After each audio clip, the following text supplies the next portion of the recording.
Et salut à toutes, salut à tous, c'est Guette et bienvenue sur l'appel du donjon. Et oui, ça fait un sacré moment que je n'ai pas pu tourner de vidéo pour des raisons diverses et variées. Je n'ai pas pu donc faire la moindre vidéo depuis que j'avais fait des lives sur Keep the Hero Out. J'avais prévenu que je ferais moins de vidéos, mais il a fallu que je mette vraiment une petite pause à la chaîne. Et ce sera compliqué pour moi de continuer aussi autant que ce que je me faisais précédemment, car tout simplement avec le nouveau travail que j'ai, ça me permet pas trop de faire des vidéos. Mais je ne vais pas arrêter la chaîne pour autant. Vous aurez de temps en temps des vidéos. Je vais essayer de moins faire au moins une par mois. J'essaierai d'interchanger entre live et vidéo comme celle-ci.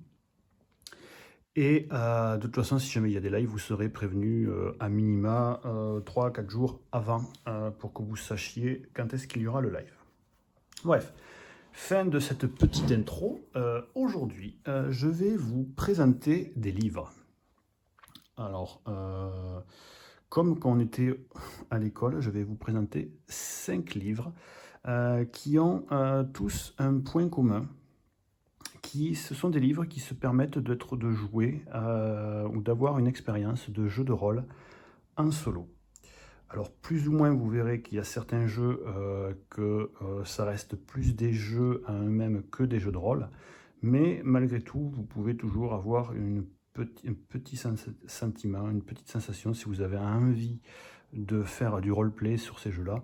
Il n'y a pas de souci, vous allez pouvoir vous créer vos histoires, vous créer vos personnages, vous créer vos ennemis et partir à l'aventure dans les 5 jeux que je vais vous présenter. C'est possible. Chacun vous demanderont du matériel propre que je vous présenterai si je peux au mieux sur ces vidéos. Et on va commencer. Normalement vous aurez un petit chapitrage si j'arrive à bien le faire pour chaque jeu desquels on va parler. Et pour le premier, on va commencer de suite par un jeu que j'ai déjà présenté sur la chaîne, mais qui avait sa place dans cette vidéo. Alors je parle bien entendu de 4 contre les ténèbres ou Force Against the Darkness en version française. Je précise que tous les jeux que je vais vous présenter ont leur version française. Vous pouvez en effet bien entendu les trouver en VO. Et tous les jeux que je vais vous présenter, je les ai en physique. Après, vous avez toujours la possibilité de les avoir en PDF. Du coup, 4 contre les ténèbres ou 4 Against the Darkness, c'est un jeu de Gesnack Games et c'est traduit en français par Black Book Edition. Donc celui-là, vous le connaissez, je vous l'ai déjà montré. Ça, c'est un jeu où on va créer un groupe de 4 personnages, un groupe de 4 héros, qui vont entrer dans un donjon qu'on va créer au fur et à mesure des parties. Et on va avoir à dessiner au fur et à mesure que nous avancions les salles du donjon. On aura le choix entre plusieurs personnages qui auront leurs propres statistiques, des points de vie de départ, des compétences qui leur seront propres. Et on va avancer de salle en salle, faire des combats, faire des rencontres, avoir des événements, toutes sortes de choses qui vont se passer et qui vont permettre à nos héros de devenir plus forts, de gagner plus d'objets, plus de loot et d'expérience pour qu'ils donc deviennent plus forts.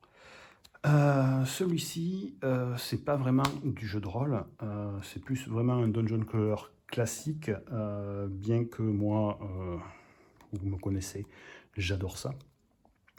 Mais il ne vous pousse pas trop à l'imagination. Enfin, si, vous pouvez quand même, de toute façon, vous pousser à l'imagination, vous créer des aventures, des raisons pour lesquelles vous allez dans le donjon, vous trouvez des objectifs. Mais avec le livre de base, vous n'avez pas trop la possibilité de faire trop de JDR. Vous avez une option dans le livre pour faire une option JDR léger. Ça reste possible, vous voyez. Mais le jeu, du moins ce livre, ne vous propose pas de faire de grandes quêtes de jeu de rôle. Mais c'est pas pourtant que c'est un mauvais jeu. C'est vraiment un très très bon jeu solo, parce que bien entendu tous les jeux que je vais vous montrer sont solo. Et je ne connais pas encore les suppléments, parce que les suppléments encore n'ont pas été traduits. Mais je pense que, enfin, j'espère que les suppléments sortiront petit à petit en français. Et je pense que plus il y aura de suppléments, plus on aura la possibilité de s'inventer un univers, de s'inventer des raisons de faire des combats, de créer un peu plus de background sur nos personnages. C'est un jeu très old school. La mort peut arriver à chaque tournant. On n'avait pas pu trop voir sur mes vidéos beaucoup de morts, mais croyez-moi, il y en a eu beaucoup de morts qui peuvent arriver facilement. Je suis désolé d'avoir pas pu continuer la partie de For Against the Darkness, tout simplement parce que j'ai paumé les feuilles. Et du coup, repartir de zéro, enfin, c'était un peu compliqué, mais vous avez pu voir quand même comment il se jouait. Si jamais vous voulez qu'on en refasse, on en refera quand j'aurai le temps, mais je pense qu'il y aura tellement d'autres jeux à vous présenter, mais je le garde si vous voulez de côté. Et donc voilà, c'était For 4 contre les ténèbres. Donc pour jouer à 4 contre les ténèbres, vous avez besoin de 3D, 6, un papier, un crayon. Vous pouvez jouer soit en écrivant comme on écrivait sur la vidéo, ou utiliser des logiciels avec les feuilles de personnages. Je vous montrerai comment pour un jeu que moi j'ai fait. Et donc 3D6. Bon, celui-là, il y a une cible, je crois que c'était pour un autre jeu, mais normalement ça doit aller jusqu'à 6. Et je vous conseille surtout d'avoir un dé de couleurs différentes. Ça vous permet, du coup, quand vous faites les recherches dans les salles, pour avoir le dé d'une couleur que vous utilisez pour les dizaines, et le dé de l'autre couleur, vous faites pour les unités. Voilà. C'est pour ça que je vous conseille d'avoir 2 dés de couleurs différentes, mais sinon, c'est pas non plus primordial. Et du coup, c'est un jeu où est-ce que vous avez énormément de tables, de rencontres, tout se fait au D6. Voilà. 4 contre les ténèbres. On va passer sur un autre jeu qui n'est pas encore pareil, trop un jeu de rôle, mais c'est celui qui vous demandera le plus de matériel. Je parle de Ranger of Shadowdeep. Alors, c'est un jeu de figurines où le livre est magnifique. Je suis toujours déçu que ici, mon coin de mon bouquin s'est fait dévorer par mon chat. J'ai failli l'écorcher vif, cette sale bête, le jour où il a fait ça. Donc, qu'est-ce que c'est que Ranger of Shadowdeep? C'est un jeu où vous avez aussi de magnifiques tables comme ceci. Et vous allez, dans Ranger of Shadowdeep, jouer une histoire dans laquelle vous allez jouer un ranger. Vous allez créer du coup votre ranger qui est un humain, ou vous pouvez choisir dans n'importe quel univers que vous voulez le jouer. Et vous allez développer ce personnage avec ses compagnons. Et vous allez partir à des quêtes, vous allez résoudre des missions qui peuvent être plus ou moins, comment dirais-je, plus ou moins denses niveau scénario. Au fur et à mesure des scénarios et des missions, vous allez gagner des points d'expérience pour apprendre de nouvelles compétences, de nouveaux sorts, toutes sortes de choses. Donc vous avez plusieurs types de compagnons que vous pouvez récupérer, vous voyez, avec des statistiques qui leur sont propres, avec des pouvoirs qui leur sont propres. Mais donc, ce jeu-là, comment il se joue? Alors, c'est très simple. Dans le jeu, il vous est dit que vous pouvez utiliser n'importe quelle figurine. Donc, rien ne vous empêche d'utiliser, par exemple, des figurines que vous avez de jeu déjà de Massive Darkness. Là, ici, nous avons un crocodile de Hank. Voilà, vous pouvez utiliser toutes sortes de figurines. Ce qu'on vous conseille tout de même dans le livre, c'est que toutes les figurines que vous utilisez, elles aient la même dimension, parce que c'est toujours mieux d'avoir des figurines de même échelle. Et ensuite, vous avez besoin quand même de pas mal de décors. Mais après, pareil, vous pouvez utiliser une vieille boîte à chaussures pour imaginer que c'est une grotte. Bref, vous êtes quand même suffisamment libre pour faire ce que vous voulez, mais c'est quand même plus immersif si vous avez en effet des décors propres. Que dire de plus de ce livre? Du coup, c'est un très très beau livre. Je ne sais pas s'il est encore trouvable. mais vous avez dans ce livre déjà plusieurs missions. Et je comptais faire les 3 premières missions sur la chaîne. Vous voyez, je vais vous montrer comment se passe au moins le début d'une mission. Par exemple, la mission 1, la disparition, vous avez un petit texte d'ambiance. Vous avez les figurines que vous aurez besoin pour utiliser à bien toute la mission. Mais pareil, si vous n'avez par exemple pas de figurines de zombies, rien ne vous empêche de prendre des petits démons. C'est vraiment très très libre. On vous explique la mise en place du scénario, que vous avez besoin de la taille de table, les rangers, où est-ce qu'ils doivent se placer, et ensuite comment on met en place la partie. Vous avez aussi des tables aléatoires, d'accord, qui vont être utilisées soit en utilisant des dés, d'accord, des dés à 20 faces, parce que ce jeu se joue qu'avec des dés à 20 faces, qu'on va lancer en même temps pour les ennemis ou pour les alliés. Et en fait, on regarde qui c'est qui a la plus forte, et en fonction des bonus que nous avons, on gagne de cette façon-là. Et on a aussi besoin d'un paquet de cartes classiques avec des as, des rois et tout ça. Et ça vous donne les événements à chaque tour, qu'est-ce qui se passe. D'accord? Et donc vous faites des missions, vous avez des talents, des tests de compétences à faire comme un jeu de rôle. Et tout ça, je dis bien tout ça, c'est jouable en solo. Je vous conseillerais d'aller vérifier si vous êtes intéressé par Rangers of Shadow Deep, voir des vidéos sur internet. Vraiment, c'est très très chouette comme jeu. Mais comme je vous dis, il demande quand même pas mal d'investissement, pas mal de temps, et demande d'avoir quand même... c'est plus sympa d'avoir des figurines peintes, c'est plus sympa d'avoir des décors qui sont peints. Donc c'est quand même, ça demande pas mal d'investissement.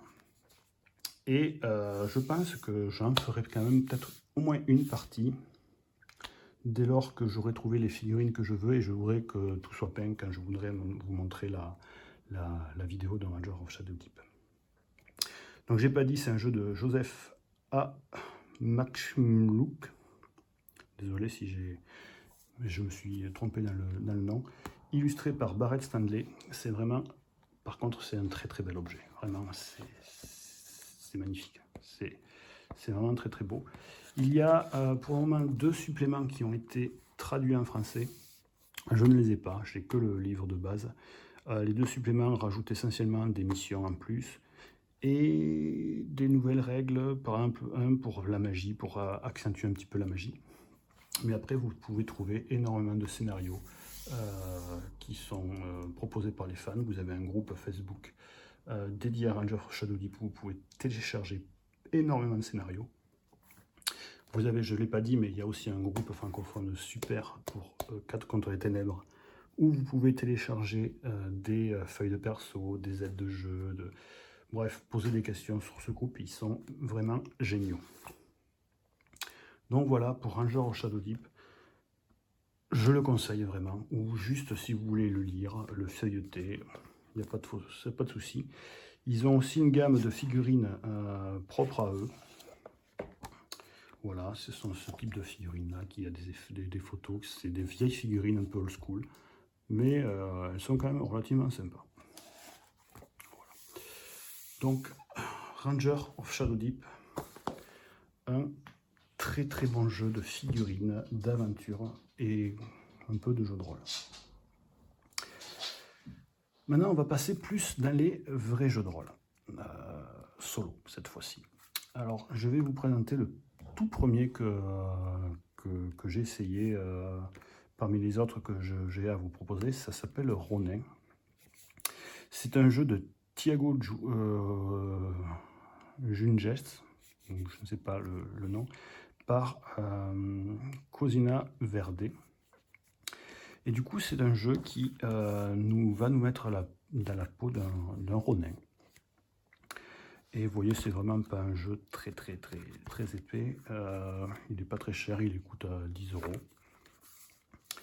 Et dans ce livre, du coup, nous allons jouer un Ronin. Et ce Ronin va devoir vivre toutes sortes d'aventures. jusqu'à ce qu'il va rencontrer des méchants. Voilà, des méchants, ce sont des boss. Il va rencontrer 3 méchants jusqu'au méchant final, l'affronter, et si jamais il a vaincu le grand méchant, et bien, le jeu est fini si on veut. Mais en fait, pendant toutes ces rencontres, vous allez constituer l'univers de votre personnage, vous allez essayer de développer, c'est vraiment un exercice particulier parce que vous allez devoir vraiment créer une histoire en fonction de ce qui va arriver à votre personnage. Je ne vais pas trop montrer à l'intérieur du livre, mais là vous avez les fichus comme ça. Au début vous avez la page de personnage. Vous avez plusieurs QR codes ici qui vous permettent de télécharger un PDF la feuille de personnage. Vous avez un Wikipédia sur les samouraïs. Vous avez un lanceur de D6 gratuit, parce que oui, le jeu va demander 2 D6. D'accord. Pareil, un clair et un noir. Le noir, ce sera pour les ennemis généralement, et le clair, ce sera pour vous, symboliser vous. Vous avez une playlist Spotify avec des thèmes un petit peu japonais. Voilà. Donc là, le sommaire, vous avez les règles générales, les interactions qu'on peut faire avec les PNJ, votre personnage, comment le créer, les différents clans, les voyages, les alliés et les fameux méchants. Donc vous voyez les règles, elles tiennent sur, allez, ça, 2 pages recto verso, franchement. Ensuite les interactions, bon, c'est encore un peu des règles, mais je vous explique comment on interagit avec les personnages. Ensuite nous avons des tables pour créer notre personnage, pour avoir un prénom masculin, un prénom féminin, avoir son apparence. Donc vous voyez comment ça marche, vous lancez le dé noir, vous lancez le dé blanc et vous voyez sur quoi ça tombe. Des cicatrices, qu'est-ce que votre personnage a, les origines des cicatrices, le cauchemar qu'on fait toutes les nuits, les différents clans qu'on va pouvoir rencontrer, la caractéristique du clan, le nom du clan, les types d'événements que nous rencontrons dans les voyages, tous les événements qu'on rencontrera au cours de nos voyages, les rencontres qu'on pourra faire en ville, les alliés qu'on va pouvoir rencontrer, et enfin, comment on crée les méchants et leur aptitude, ainsi que leur motivation. C'est très simple, il n'y a pas beaucoup de texte, et ça vous laisse comment dirais-je, une liberté relativement impressionnante en jouant. Là, je ne sais pas si je vais pouvoir vous montrer, voilà ce que j'ai pu faire. Voilà, elle est en cours, et il y a quand même beaucoup de... Il y a certainement des fautes, mais vraiment, voilà comment ça se passe. Vous pouvez écrire l'origine story de votre personnage en fonction des dés que vous avez fait, et ensuite raconter jour après jour ce qui lui est arrivé, et écrire comme ça son histoire. Voilà, j'en suis au jour 4. Et en fonction des dés qu'on va faire, on va faire des rencontres particulières. On va noter nos statistiques, nos alliés que nous avons rencontrés, les différents clans qu'on a rencontrés, les ennemis de base qu'on a rencontrés. D'ailleurs, c'est marrant parce que j'ai rencontré plusieurs fois Kyo le voleur, et à chaque fois qu'il vient m'attaquer, paf, je le ramasse, je l'assomme, et à chaque fois il revient m'attaquer, mais à chaque fois il est méga nul. Et ça, c'est très drôle parce que on peut vraiment écrire tout ce qu'on veut, mais on est quand même guidé par le livre. Donc on a une petite phrase, et démerdez-vous un peu à essayer de comprendre qu'est-ce que vous, en fonction de ce que vous avez déjà écrit, et ce que vers où vous voulez aller pour inventer votre histoire. Et là, vous avez donc là où est-ce que vous allez avoir tous les méchants qu'on va devoir affronter. Donc voilà pour Ronin. Honnêtement, quand vous allez voir, j'ai acheté les 2 autres que je vais vous montrer en même temps que Ronin, et Ronin me servait plutôt à combler, on va dire, les frais de port. Et bien j'ai voulu commencer par celui-là, et franchement je ne suis pas déçu pour le moment, parce que c'est quand même une très bonne surprise. Et je ne connais pas plus que ça l'univers japonais médiéval, le Japon médiéval. Et je ne vous cache pas que c'était pas spécialement on va dire un univers qui m'emballe plus que ça, mais avec ça, avec ce jeu, vraiment, j'ai adoré. Enfin, du moins, pour le moment, je continue mon histoire, j'adore. Et pareil, n'hésitez pas dans les commentaires, si vous voulez qu'on fasse... Ça peut se faire en live aussi, inventer des histoires comme ça. Si vous souhaitez en savoir plus, par exemple, pour qu'on fasse des parties, il n'y a pas de souci. C'était Ronin. Ensuite, je vais vous présenter un autre que lui, par contre, je n'ai pas encore eu le temps d'essayer, parce que je suis d'abord sur Ronin, mais je vais vous le présenter quand même. Colost. C'est un jeu de rôle d'aventure solo, et donc dans celui-là, pareil, c'est un très très beau livre, beaucoup plus grand que celui de Ronin. Ouais, vous voyez, avec des illustrations toutes mignonnes. Vous voyez, encore ça, c'est la couverture. On nous explique ce que c'est que le Colost. En fait, c'est l'univers de Colost. C'est qu'on va être dans un château-monde, on va dire, qui est immense, et chaque pièce peut contenir une mer, une montagne, toutes sortes de trucs. Et du coup, on vit dans ce monde qui est en fait un château qui est donc immense. Et dans ce château vivent des gens, des tribus, des clans. Et surtout, il existe comment ils appellent ça, des beffrois, des espèces d'automates faites de tours qui vivent dans cet univers. Et notre but, ça va être à nous de le décider, mais d'explorer ces contrées avec les différents personnages qu'on peut incarner. Et donc, vous voyez les magnifiques images.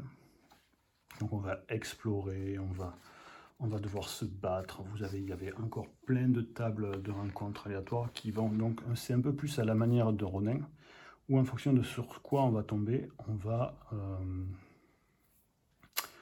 va devoir construire une histoire autour de sur ce quoi on tombe.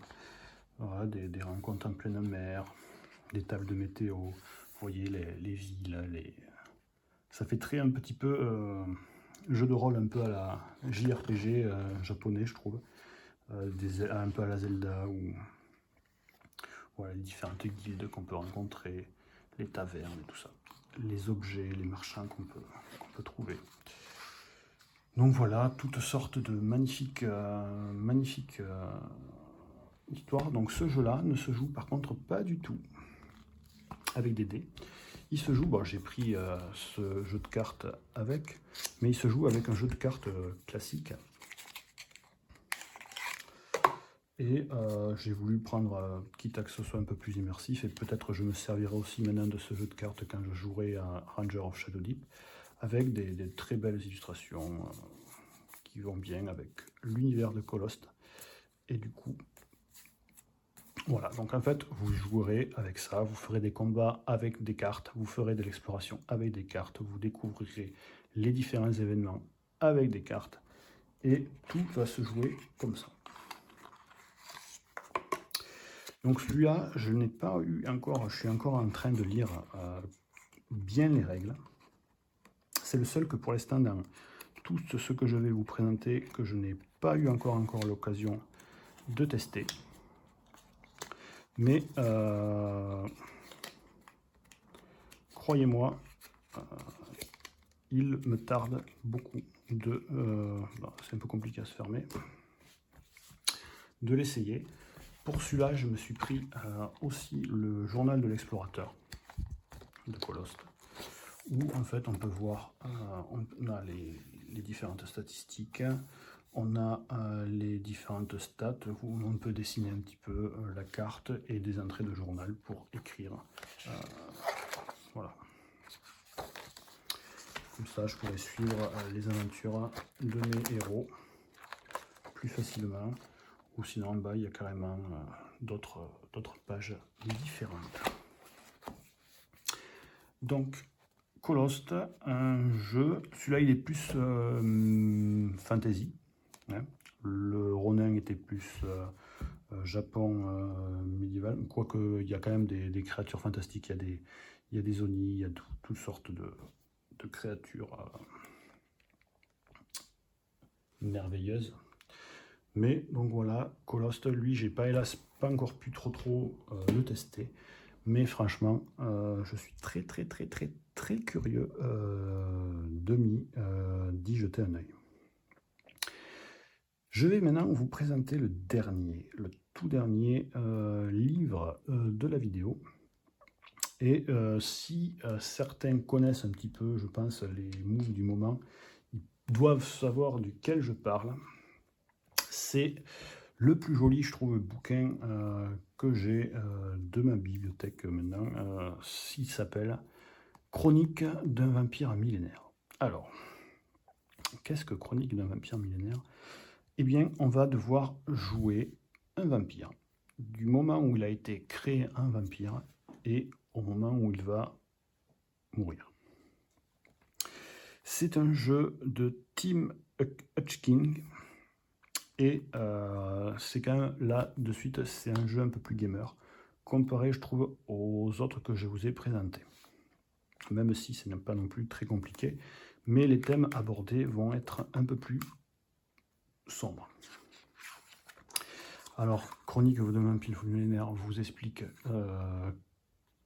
qu'est-ce que c'est. C'est pareil, c'est un jeu de rôle solo où on va donc incarner un vampire qui va donc jouer en fonction, on va créer, on va dire, tout un univers autour de lui pendant qu'il est mortel.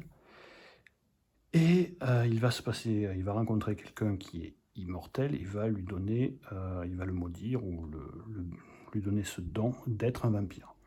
Et une fois qu'il va être vampire, il va se créer donc énormément de souvenirs. C'est le sel du jeu. En fait, on a le droit d'avoir 5 souvenirs maximum sur nos fiches de personnages. Et au fur et à mesure qu'il va vieillir, des centaines et des centaines et des centaines d'années qu'il va vivre, il va créer de nouveaux souvenirs et effacer des précédents. Donc en fait, on va faire une sorte de journal intime d'un vampire, mais ce journal intime, c'est dans sa tête en fait, et il va oublier des choses passées, et c'est nous, joueurs, qui allons devoir choisir qu'est-ce qu'il va oublier. Par exemple, il va oublier son nom de mortel, il va oublier ses parents, par exemple, ou il va oublier son premier amour, et tout ça va faire en sorte que vous allez créer une histoire qui sera relativement profonde et assez tragique, parce qu'après il va devenir un vampire. Donc c'est quand même quelque chose qui est horrible, parce qu'il va tuer, il va devoir se nourrir, on va devoir réellement créer quelque chose d'assez dur, où on peut même vraiment faire inventer toutes sortes de trucs un peu plus ou moins absurdes. Et franchement, c'est génial. On y a joué à 2 avec ma compagne pour le moment. Et on a créé un vieux politicien qui est pendant la période antiquité romaine. Et c'est un homme vraiment abject avec les femmes. Vraiment, c'était une pourriture jusqu'au bout de tout son vivant. Et là, il a rencontré un être qui l'a transformé en vampire et lui a donné une malédiction. Et c'est vraiment très drôle parce qu'on peut choisir quel style de malédiction il a. Donc il peut par exemple avoir des mognons à la place des bras, ou il peut avoir les griffes qui se remontent autour de sa main. Enfin, on peut tout inventer. Et une fois qu'on a tout créé, on va lancer. Ce jeu a besoin en fait de seulement un des 10 et un des 6 qu'on va lancer. Et on va toujours soustraire le D6 du D10. D'accord? Donc là, par exemple, 6 moins 2, ça fait 4. Et donc là, ici, il y a des numéros. Mais on va faire plus 4. Et bien, on va arriver. 17 plus 4, 18, 19, 20, 21. Et on va lire le premier paragraphe. Si jamais on était déjà arrivé sur le 21, on va lire le 22, ce deuxième paragraphe, et ainsi de suite. Si on fait 2 avec le D6, le D10 et 6 avec le D6, on va reculer de page. D'accord? Et une fois qu'on va arriver à une page, par exemple, alors que vous voyagez, vous entrez en conflit avec un autre immortel, gagnez une marque. Une marque, c'est quelque chose qui est sur notre vampire, par exemple des ailes de vampire, des dents de vampire, toutes sortes qui pourraient nous faire flag auprès des mortels. Qui est-il? Donc, qui est cet immortel? Quel tour lui avez-vous joué? créer un nouveau personnage immortel. Donc en fait, à chaque fois qu'on va arriver sur des pages, on va devoir constituer de plus en plus des souvenirs. Donc oublier des précédents souvenirs, créer un univers autour de notre personnage, autour de notre vampire, jusqu'à ce que il meure. Voilà. C'est vraiment top, top, top. Je vous conseille vraiment, si je dois vous en conseiller un, celui-là, il est vraiment... en plus, c'est un super bel objet. Il est vraiment génial, celui-là. Après, je les aime tous. Vraiment, bon, Colost, je ne l'ai pas encore testé, mais je sais que je vais adorer. Tous sont vraiment uniques, je trouve, dans leur genre. Celui-là, c'est peut-être un peu le plus cher, en guise de livre. Bien que Ranger Salodip, il vous faudra quand même pas mal de matos pour y jouer. Après, tous les autres sont relativement abordables. Surtout Ronin, qui est vraiment pas du tout cher.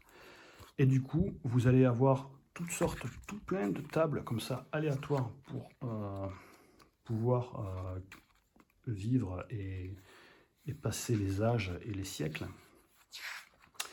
Et si jamais ça ne vous suffit pas, tout ce que vous avez, parce qu'il y a 80 entrées, vous avez des amorces alternatives. Vous avez tout ça encore, si jamais vous voulez rejouer, pour essayer d'avoir d'autres types d'amorces. D'accord? Vous voyez, ça en fait énormément. Je parle des amorces, c'est ça les amorces. Hein. Et là, vous en avez encore tout plein.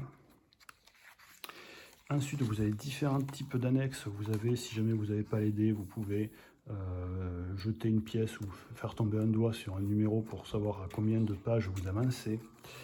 Vous avez en annexe 3, la fleur millénaire. C'est que si jamais vous trouvez que le jeu est un peu trop dur pour vous, vous pouvez vérifier à la fonction comment vous vous sentez. Et si vous êtes dans le rouge, il vaut mieux arrêter un peu de jouer. Voilà, parce que c'est vrai que si vous jouez trop tout seul et que vous voulez vraiment, vous pouvez être un putain de psychopathe à force de jouer à ce jeu. Hein. Il faut faire la part des choses. Annexe 4, 5 questions, comment il a créé le jeu.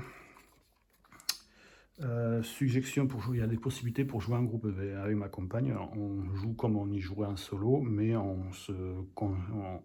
discute pour essayer de savoir comment on voudrait faire tel ou tel choix. Là, vous avez des exemples de jeux, donc comment créer des souvenirs. Vous voyez, pour créer un souvenir, par exemple, il faut créer une expérience. Une expérience, c'est en combinant différentes choses qu'on possède. Par exemple, un personnage, il connaissait Rosa, ma mère âgée. Elle vit dans la ferme. Il a combiné ça avec différentes compétences qu'il possédait pour ensuite créer un texte. Vous voyez, un texte qui peut ensuite du coup qui peut créer énormément de souvenirs et d'histoires pour son vampire. Là, ce que j'adore, c'est qu'il y a, comme dans tout jeu de rôle, la double page où qu'est-ce que c'est que le jeu de rôle, et là ils nous ont mis plein d'images, de photos, et du coup on ne sait pas qu'est-ce que c'est que le jeu de rôle. Les remerciements, les feuilles de chronique, comment ça doit être mis en place. Donc voilà comment ça se passe. Là, on n'a pas de statistiques propres à notre vampire, mais on a les souvenirs, on a les journaux qu'on peut écrire. Un journal, mais c'est un objet qui peut brûler et on peut perdre tout ce qu'on avait dessus.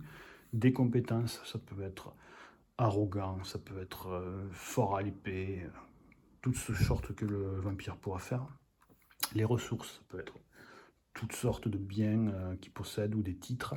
Par exemple, ça peut être une épée qu'il possède, ou comme un manoir ou un château gigantesque. Les différents personnages qu'il va rencontrer, ça peut être des mortels qui vont très certainement mourir, mais qui vont mourir, ou des êtres immortels comme nous, des vampires, ou toutes sortes d'entités. Et les marques, ce sont les trucs qui nous définit en tant que vampire. Donc, comme je vous ai dit, les ailes, par exemple. Nous, le vampire qu'on a créé, c'est à la place du cœur, à la place de là où est-ce qu'il a sa poitrine, à la place du cœur, il a une tête de bébé qui hurle à la mort à chaque fois qu'il a faim. Et bon, c'est génial. C'est vraiment génial. Et ensuite, les notes du concepteur. Voilà. Chronique d'un vampire millénaire. C'est très très bien. Donc voilà, pareil, si jamais vous voulez qu'on découvre ensemble lors d'un live ce style de jeu et d'univers, et bien ce sera avec plaisir. On pourra essayer de faire ce style d'exercice ensemble devant le PC, ou on verra comment ça pourrait se faire. Donc voilà, ma vidéo est terminée. J'espère qu'en tout cas ça vous aura plu. J'espère que je vous aurai fait découvrir des choses, vous aurez pu vous expliquer un petit peu sommairement au mieux les différents ouvrages que j'ai. D'ailleurs, je ne vous ai pas dit qui était l'auteur de l'éditeur. Donc là, c'est Arkham Asylum pour la version française, mais est-ce qu'on voit le nom de l'auteur? Non. Bon. Donc voilà, 5 ouvrages, 5 thèmes qui sont quand même relativement uniques à chacun, et 5 univers qui vont bien. Voilà. En tout cas, je vous remercie énormément d'avoir regardé la vidéo jusque-là. Je vous souhaite à toutes et tous une très très bonne journée, et je vous fais des bisous et je vous dis à très bientôt sur l'appel du donjon. Ciao, ciao.